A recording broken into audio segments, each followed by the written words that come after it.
ব্লগটো আৰম্ভণিৰ পৰাই আৰম্ভ কৰিছোঁ, মানে ঈদৰ আগদিনাখনৰ পৰা আৰম্ভ কৰিছোঁ। মই মোৰ ৰুমটো অকণমান লাইটেৰে সজাইছিলোঁ, যিহেতু ঈদত কিবা অলপ ডিফাৰেণ্ট কৰিলে মনটো ভাল লাগে, ঈদ ভাইবছটো আহি থাকে।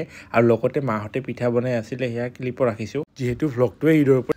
এতিয়া ৰাতিপুৱা 4 বাজি আছে আৰু মই যাই আছোঁ নামাজ পঢ়িবলৈ, ফজৰৰ নামাজ, আৰু তাৰপিছত যাম জিয়াৰত কৰিবলৈ। আসসালামু আলাইকুম বন্ধু বান্ধৱীসকলতো এতিয়া মই নামাজ পঢ়ি আহিলোঁ আৰু মই অকণমান ঠাণ্ডা লাগি থকাৰ বাবে জেকেটটো পিন্ধি লৈছোঁ ঘৰত সোমাই। আৰু এতিয়া আমি যাম গৰস্থানত, তাত জিয়াৰত কৰিম। চ' আপোনালোকে ভিডিঅ'টো চাই থাকিব, এণ্ড আজি মোৰ ফুল ভ্লগটো ভিউ কৰিব। বানিয়াপাৰা মছজিদ।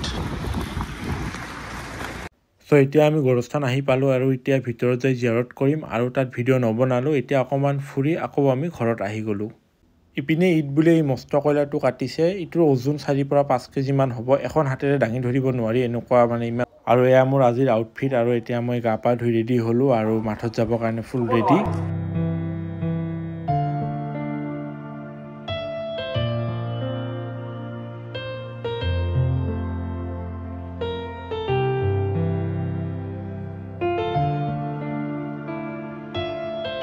নামাজ পঢ়াৰ পিছত আমি গোটেই লগৰকেইটা গ'লোঁ ইনামুলহঁতৰ ঘৰত। মানে ইনামুলে আমাক জোৰ কৰি আছিলে সিহঁতৰ ঘৰত যাব লাগে দৈ চিৰা খাবলৈ। চ' আমি সিহঁতৰ ঘৰত আহি পালোঁ, আৰু ইয়াত অহাৰ পিছত মোক ঋতিকে কৈ আছিলে মানে ভিডিঅ' বনাবলৈ বহুত ইজি, সেইকাৰণে মই ইয়াক কিবাখিনি ক'ব দিছিলোঁ আজিৰ ব্লগটোৰ বিষয়ে। কথাখিনি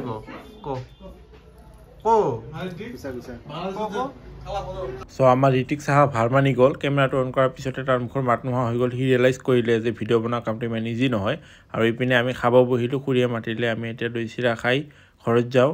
আৰু আমাৰ জাহিদ চাহাবে মোক ভিডিঅ' বনাব দিছিলে গাহৰি।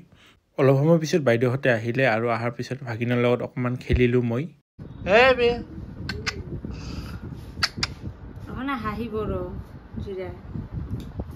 এতিয়া খানা ৰেডি কৰিছোঁ, মানে মোৰ লগৰ কেইটাক মাতিছোঁ দুপৰীয়া খাবলৈ। আহি গ'ল আমাৰ মাথা পুঠাকেইটা। এতিয়া আমি ক'ৰবাত ফুৰিব যোৱা প্লেনিং কৰি আছোঁ, আৰু আমি ফাইনেলি প্লেনিং কৰিলোঁ যে আমি গোৱালপাৰা যাম। তো ব'লক আমি একেলগে গোৱালপাৰা যাওঁ।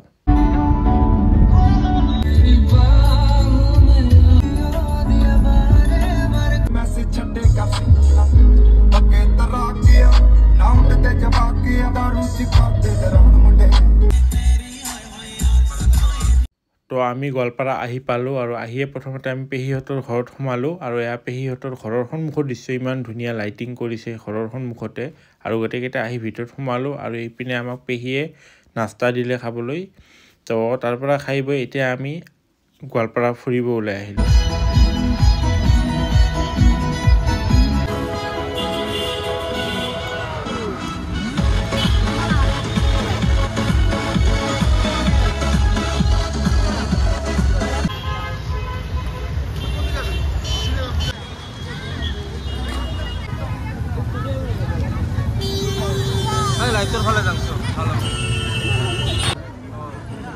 আৰু বহুত কিবা কিবি আছিল, কিন্তু চবখিনি বস্তু ৰেকৰ্ড কৰি থাকিলে এনি মোবাইলটোতে থকা যায়। তো ইহঁতৰ লগত মানে টাইম স্পেণ্ড কৰা নহয়। তো আজি আৰু নকৰিলোঁ, এতিয়া আমি ঘৰত যাওঁ ৰিটাৰ্ণ।